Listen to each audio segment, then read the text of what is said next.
La destra alza fuori la testa e propone anche la possibilità di candidare Nello Musumeci.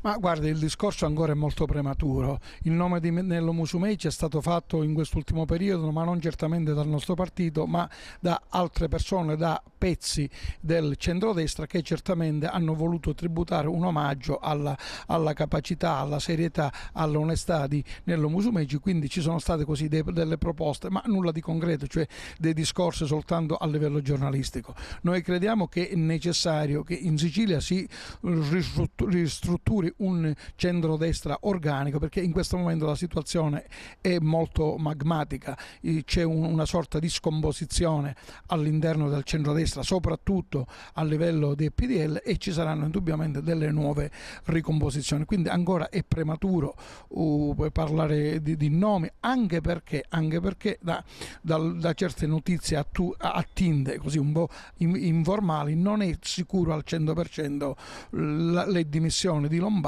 e le elezioni conseguenziali a ottobre. Ci possono essere anche sviluppi clamorosi.